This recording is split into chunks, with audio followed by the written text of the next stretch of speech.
welcome to a Smart P video, and today we are looking at X-Men issue 1, and this is the Stormbreakers covers variants, which is very beautiful.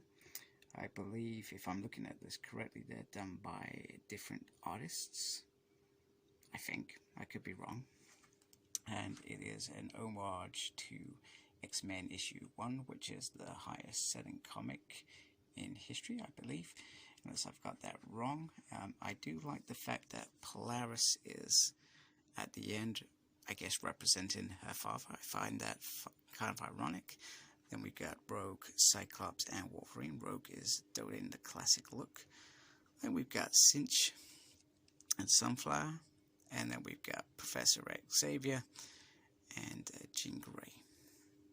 Just have a quick look. I could be wrong. I think that is the artist that has done this section, but I could be wrong. And it does look beautiful, absolutely stunning.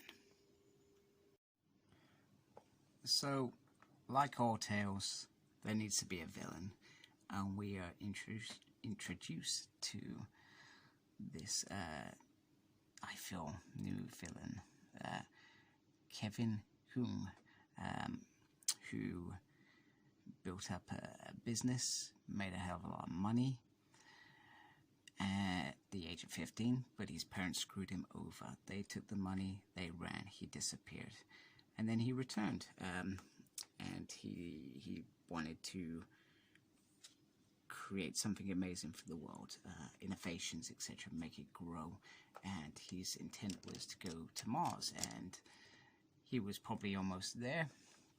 I believe that's a shuttle, and then all of a sudden it was like the gods mocked him, as they put it, and it was over. They were on Mars. He wasn't going to be the great conqueror of Earth, turning Mars into something amazing, because mutants have done it. Now, who's going to pay for that theft, it says. He says, not me, them. So fast, our villain is born, I believe. I could be wrong. So, Gerry Duggan has taken over the writing.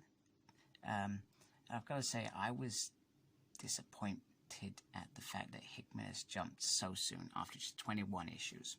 It's like that leap up to overall managing this X-universe has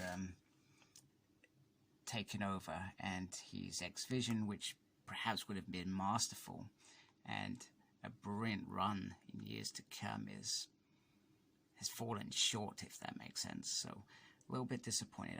But I've read Gerry's stuff before. I have great confidence that he will give this new X-book new life, and perhaps a more constructive, consistent run, rather than we start things off, then we leave it for about 10 issues and visit it later on. You know, did we ever even find out about the Broad King? I'm not sure if that story was ever wrapped up. So, the new X-Men, Cyclops, Jean Grey, Sunfire, Cinch, Wolverine, and Polaris, and Rogue are in the thing. So, they've brought some real estate, and they've grown a tree, and it is called the treehouse. As Cyclops says, he likes creating things, which is kind of nice, because he says it reminds him of childhood, but let's remember, his childhood was pretty shitty. You know, growing as an orphanage for many years, being manipulated, etc., by the likes of Sinister, and I think he did that whole criminal stint before Xavier got hold of him.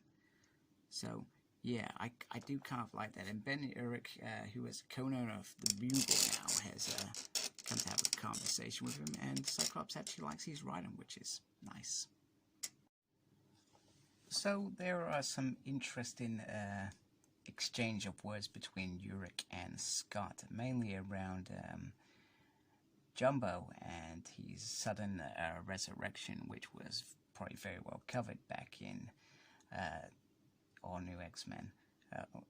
Yeah, All New X-Men? New X-Men. I could be wrong. It's been a while since I looked at Grant Morrison and stuff. Anyway, it was a hate crime, etc., or an overdose, one or the other. Anyway, he's questioning, how is he not dead? And I love this bit, this reporter bit, this questioning as well. I think it's great. And Cyclops kind of puts it off. You know what? We should be grateful for good news instead of bad news. So he arrives back home, meets the missus. Cinch is working with Forge to get the treehouse up and running. And there are questions around whether moving to New York was good. Now, I love this bit. This is like moving in day. So Scott takes Polaris around the treehouse, and you can kind of see it. There are different sections. So I think that's very, very cool. We also get a nice homage to the original John Proudstar, where he sacrificed himself to save the day. And they're going to name the Blackbird either Thunderbird. Thunderbirds are go, or Proudstar, one or the other one. I think they should go for Proudstar due to probably some rights issue there. Anyway, Lorna goes confessing, and he says, if you killed Wanda, please don't. But it wasn't that anyway, so it's quite exciting times. However, there is some commotion out in the world, and Rogue is addressing the issue with this comment here. We also get a whole section about treehouse, so these haven't been lost in this whole new world. I'm not sure whether this is Gerry's doing or whether this is Jonathan Hickman's thing. He comes in and says, look, I want to write a spill about why we're doing all these things, etc. So the X-Men scramble, and Polaris soon learns that her powers do not have any effect on this creature at all, and Rogue has to save her. It then emits some sort of psychic wave that gives everyone migraine. But Polaris then redeems herself. Not really, but she saves the day by wrapping him in some sort of cocoon. Since then, unifies with Forge, and he's gonna then get into the machine, and we think it's a machine, and perhaps stop it. I do love this artwork down here. Very, very nice artwork. Okay, so they make a new X machine out of construction sites, solar panels, and all sorts of stuff. And they're going hard and fast, and they disrupt the Psy attack on the people. Then it's just about making an entrance into this creature. So Cyclops blasting his beam, Sunfire's giving it fire. They're giving it everything they've got. But they are on the fence. However, they make a hole in the machine, and then Wolverine has her moment striking. She gets in there, keeps chopping till it's done. Meanwhile, the Avengers are on their way, and Fantastic Four. However, the X-Men have this wrapped up, another job done, and there are potentially lots of good things coming their way. So the X-Men have decided that they are going to use their new base on Krakow as a kind of lighthouse. And also they are trying to find the origins of this creature that came down.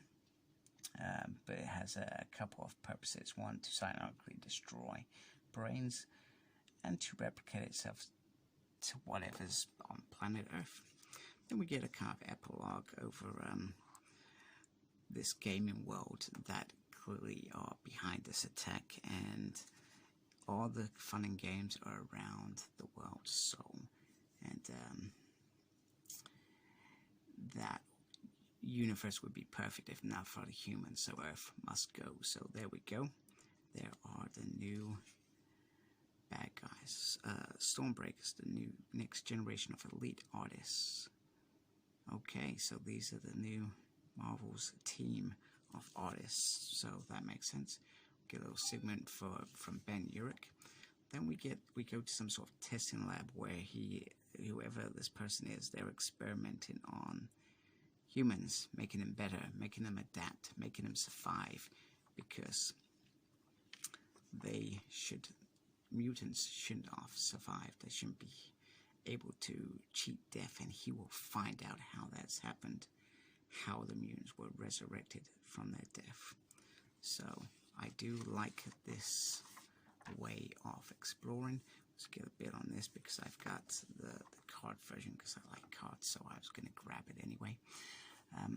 I do like this new way of thinking, so I think I'm going to enjoy this run. bit disappointed that Jonathan cut it short, but maybe Gerry is the way forward for this new X-Men series. So thank you for watching. Please subscribe to my channel and check out my Target 1000 video, where there's an opportunity to win a Nimrod free pack when I hit 1000 subscribers. I'm almost there. I think I've got 15 left, so if you haven't subscribed, subscribe and join the team, even if you think my stuff's crap. And embrace the geekiness. Take care. Goodbye. Okay, just had an afterthought. If they could bring mutants back, why is John Proudstar not back? What's going on? Something fishy going on. I want to know what it is. Surely they wouldn't agree to leaving him off the list, right? Does it make sense? To be continued. Thank you.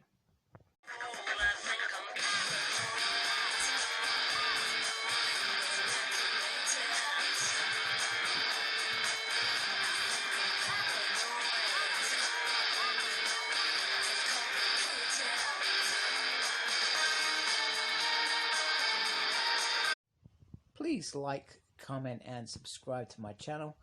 Follow me on Instagram, Cyclops Smurd. I'm on Twitter @SmurdP. No idea what I'm doing there. I'm also got a page on Facebook, SmurdP. And embrace the geekiness. Thank you for watching. Take care. Goodbye.